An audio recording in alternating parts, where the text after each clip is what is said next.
മറ്റൊരു നല്ല കാര്യത്തിനു കൂടി നമ്മുടെ മുഖ്യമന്ത്രി തുടക്കം കുറിച്ചിരിക്കുകയാണ്. വളരെയധികം സന്തോഷം തോന്നുന്ന കാര്യങ്ങളാണ് അദ്ദേഹം ചെയ്തുകൊണ്ടിരിക്കുന്നത്. ഈ നാട്ടിലെ ജനങ്ങളും ഈ നാട്ടിലെ ഉദ്യോഗസ്ഥരും എല്ലാം ആഗ്രഹിച്ചിരിക്കുന്ന കാര്യങ്ങൾ. അതായത് വിരമിച്ച ശേഷം, അതായത് പിണറായി സർക്കാരിന് വിടുപണി ചെയ്ത ശേഷം വിടുപണി ചെയ്ത് വിരമിച്ചതിന് ശേഷം ഇവരെ IAS IPS ഉദ്യോഗസ്ഥരെ തന്ത്രപ്രധാന സ്ഥാനങ്ങളിൽ നിയോഗിച്ചിരുന്ന ഒരു പതിവുണ്ടായിരുന്നു.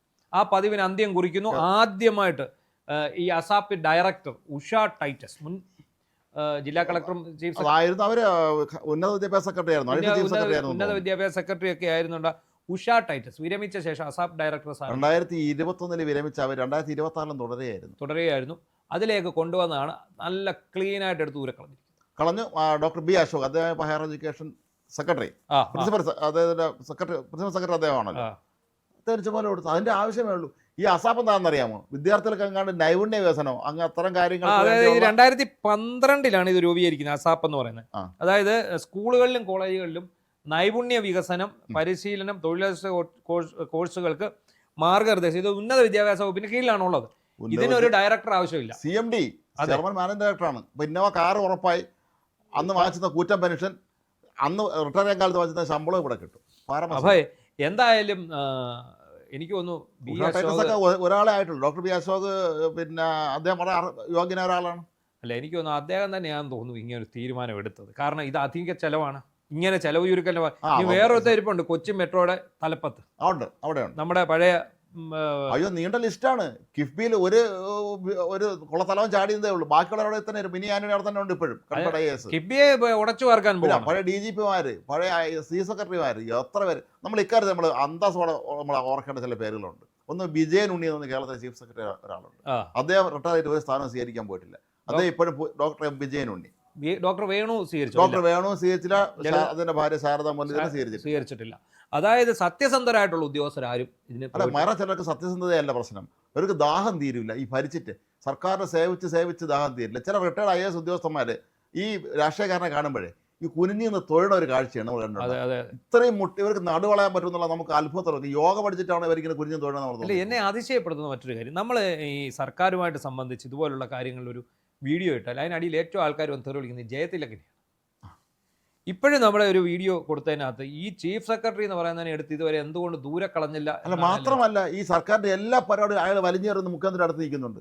അതെ, ഇതിപ്പം പുള്ളിയൊക്കെ പ്രതീക്ഷിച്ചു നിന്നത്, ജയതിലക വിചാരിച്ചിരുന്നത് റിട്ടയർ ആയി കഴിയുമ്പോൾ പിണറായി വിജയൻ 3 വരും, അദ്ദേഹത്തിന് ചീഫ് സെക്രട്ടറി സ്ഥാനത്തു നിന്ന് ഏറ്റവും ഉയർന്ന ഒരു പദവിയിലേക്ക് അദ്ദേഹത്തിന് പുനർനിയമനം കൊടുക്കും എന്നൊക്കെ വിചാരിച്ചാണിത്. ജയതിലകിനെ സത്യത്തിൽ ഇറങ്ങുന്നതിന് മുമ്പ് പൂട്ടും. അയാളൊക്കെ പണ്ടേ സസ്പെൻഡ് ചെയ്യണം. റിലീസേഷൻ വന്ന സസ്പെൻഡ് ചെയ്യണം. ഇയാള് പെൻഷൻ വാങ്ങാൻ പാടില്ല. അതുപോലെ നേരത്തെ ഏർപ്പാടാക്കി വെച്ചു. പെൻഷൻ എല്ലാം അദ്ദേഹം പാസ്സാക്കി എടുത്തു. അദ്ദേഹം ഊരിക്കൊണ്ട് പോകാനുള്ള ഒരു നീക്കമാണ്. അപ്പൊ നമുക്ക് ഒരു കാര്യം നോക്കിയാൽ, ഈ 2021 ഇവർ വിരമിക്കുന്നതിന് മുമ്പാണ് ഈ ഉഷ ടൈറ്റസിനെ അസാപ്പിന്റെ CMD ആക്കിയത്. അപ്പൊ അങ്ങനെ അങ്ങനെ ഇവര് വെറുതെ അവിടെ ഇരിക്കുകയാണ്. ഈ അസാപ്പ് എന്ന് പറയുന്നതിന് CMDയുടെ ഒന്നും ആവശ്യമില്ല, ഒരാവശ്യമില്ല. CMDയുടെ ആവശ്യം ഇല്ല ഇതിന്. ഇത് ഉന്നത വിദ്യാഭ്യാസ സെക്രട്ടറി. ഇപ്പം ബി അശോകിനെ പോലെ വളരെ ധിഷണാശാലിയായ ഒരാൾ, അദ്ദേഹം ഈ ഉന്നത വിദ്യാഭ്യാസ സെക്രട്ടറി ആയിട്ട് നിൽക്കുന്ന സമയത്ത് അദ്ദേഹത്തിൻ്റെതായിട്ടുള്ള ഭാവനകളുണ്ട്, അദ്ദേഹത്തിൻ്റെതായിട്ടുള്ള ആശയങ്ങളുണ്ട്. അത് ഓരോന്നായിട്ട് നടപ്പിലാക്കും. അതിന് ഇവര് കുരു പൊട്ടിച്ചിട്ടോ ചാടിക്കയറി കരഞ്ഞിട്ടോ ഒന്നും ഒരു കാര്യവുമില്ല. ഇതുപോലെ ഇരിക്കുന്ന വിരമിച്ചിട്ടുള്ള മുഴുവൻ IAS IPS ഉദ്യോഗസ്ഥർ, സിവിൽ സർവീസ്, ഇപ്പൊ നമുക്കറിയാം ഇദ്ദേഹം ഹേമേന്ദ്രൻ അല്ലേ ഇതിന് വന്നിരിക്കുന്നത്, പോലീസിന് ഉപദേഷ്ടാവായിരുന്നു. അദ്ദേഹത്തിന് പണം ആവശ്യമില്ല എന്ന് അദ്ദേഹം പറഞ്ഞു. പൈസ വാങ്ങാൻ അന്തസ് ഉപദേശിക്കാൻ കുഴപ്പമില്ല. ഈ സ്ഥാനവും കാറും പണം ഒന്നും വേണ്ടാന്ന് പറഞ്ഞാൽ അതാണ് ഏറ്റവും നല്ലത്. ഇത് അതല്ലെന്നേ, ഇവർക്ക് ഇത് വിടാൻ പറ്റില്ല. പിണറായി വിജയന്റെ ഏറ്റവും അടുത്ത അനുയായി ആയിരുന്നു ഈ ലോകനാഥ് ബെഹ്റ. ലോകനാഥ് ബെഹ്റയെ ഈ സെൻകുമാറിനെ DGP സ്ഥാനത്ത് പറപ്പിക്കാൻ വേണ്ടി ഇല്ലാത്ത പദവി കൊടുത്ത് കൊണ്ടുവന്നാണ് ലോകനാഥ് ബെഹ്റയെ കൊണ്ടിരുത്തിയത്. സെൻകുമാറും എടുക്കാനായിരുന്നു. അയാൾ തോറ്റു നേരെ കോടതിയിൽ പോയിട്ട് അങ്ങേരെ മുഴുവൻ സർവീസും DGP സ്ഥാനത്തിരുന്ന് തീർത്തിട്ടാണ് പിണറായി വിജയന്റെ ജീവിതത്തിലെ ആദ്യത്തെ പരാജയം അതായിരുന്നു. അത്രേ ഉള്ളൂ. കാരണം നിയമപരമായി പോയാൽ ജയിക്കുമെന്നുള്ള അറിയാം. മാത്രമല്ല സെൻകുമാർ കള്ളനല്ല, സെൻകുമാർ സത്യസന്ധനായ ഉദ്യോഗസ്ഥനാണ്. ഇവിടെ കള്ളന്മാർക്കാണ് ഇവർ കൂടുതലും പദവികൾ കൊടുത്തിട്ടുള്ളത്. എപ്പോഴും അല്ലെങ്കിൽ പിന്നെ വിശ്വസ്തന്മാർക്ക് ഈ ദാഹം തീരാത്ത ആളുണ്ടല്ലോ ഈ പറഞ്ഞ് സർക്കാരിനെ സേവിച്ച് സേവിച്ച് സേവിച്ച് അവർക്ക് ഈ ആഗ്രഹം തീരുമില്ല. എന്താണെങ്കിലും ഇമാതിരി നിയമനങ്ങൾ ഇതിനെയൊക്കെ നമുക്ക് പിൻവാതിൽ നിയമനം എന്നേ പറയാൻ പറ്റൂ. ഇവരൊക്കെ പഴയ IAS മാത്രമല്ല ഇവർക്കൊണ്ട് വേറെ കുരിശുണ്ടെന്ന് പറയപ്പെടുന്നുണ്ട് പല IAS കാരും. ഈ ഓരോ വകുപ്പിൽ കയറി പിന്നെ പഴയ ഓർമ്മയിൽ വിടാൻ ചെല്ലും ഇവരെടുത്ത്. അവിടെ ഇരിക്കുന്ന നിലവിലുള്ള IAS ഉദ്യോഗസ്ഥന്മാരെടുത്ത് പിന്നെ പഴയ മേലധികാരിയായിരുന്ന ആളാണല്ലോ, അതെ, ഭരിക്കാൻ ചെല്ലില്ല വകുപ്പുകളിൽ. അത് അവർക്ക് ഇഷ്ടപ്പെടും, അവർ ഇഷ്ടപ്പെടത്തില്ല. അവരെടുത്ത് മാത്രമല്ല ഇയാൾ പിണറായി നിയമിച്ച ആളായതുകൊണ്ട് ഇയാൾ പെട്ടെന്ന് അവർ തള്ളി പറയാനും പറ്റില്ല.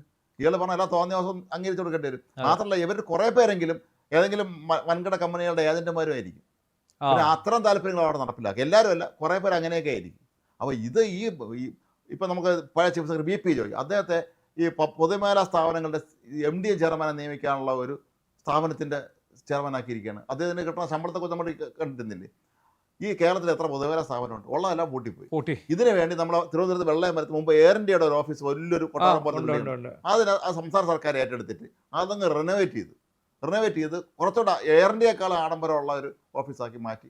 അവിടെയാണ് അദ്ദേഹത്തിൻ്റെ ഓഫീസ്. അവിടെ കുറേ പേര് ജോലിയും ചെയ്യുന്നുണ്ട്. ഇവർ എന്ത് ജോലിയാണ് ചെയ്തതെന്ന് അറിഞ്ഞൂടെ. കേരളത്തിലെ പൊതുമേഖലാ സ്ഥാപനങ്ങൾ എങ്ങനെയെങ്കിലും നടത്തിക്കൊണ്ടു പോകാൻ പോലും കഴിയാത്ത ഇവർ ഈ പൊതുമേഖലാ സ്ഥാപനങ്ങൾക്ക് ഈ ചെയർമാനെ MD കണ്ടുപിടിക്കാൻ വേണ്ടി ഇത്തരത്തിലുള്ള ഒരു സ്ഥാപനം ഉണ്ടാക്കി ചെയ്യുന്നതാണെന്ന് മനസ്സിലാവുന്നില്ല. അപ്പോൾ ഇതാണ് അവസ്ഥ.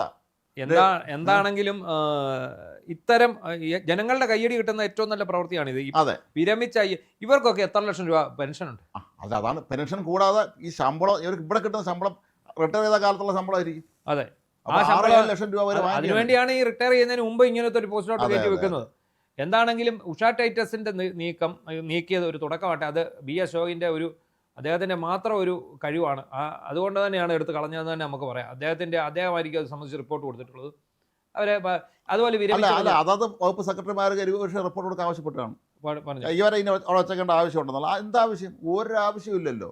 60 വയസ്സായി ഇത്രയും വർഷം ജീവിതത്തിൽ എന്തിന് 76, 77, 78 IAS കയറിയ പലരും ഇപ്പോഴും സർക്കാർ സ്ഥാനത്തിരുന്ന് ഇപ്പൊ ദേവസ്വം ബോർഡ് പ്രസിഡന്റായിട്ട് K. ജയകുമാർ ഇരിക്കുന്നത്. 77 കേരള 78 ആളാണ്. അതാണ് അദ്ദേഹത്തിനൊക്കെ ഇങ്ങനെ പദവി ഇല്ലെങ്കിൽ പറ്റത്തില്ല എന്നുള്ള അവസ്ഥയിലേക്ക് പോയി. നമുക്ക് വളരെ ബഹുമാനമുള്ള ആളാണ് അദ്ദേഹം. അതെ, തീർച്ചയായും.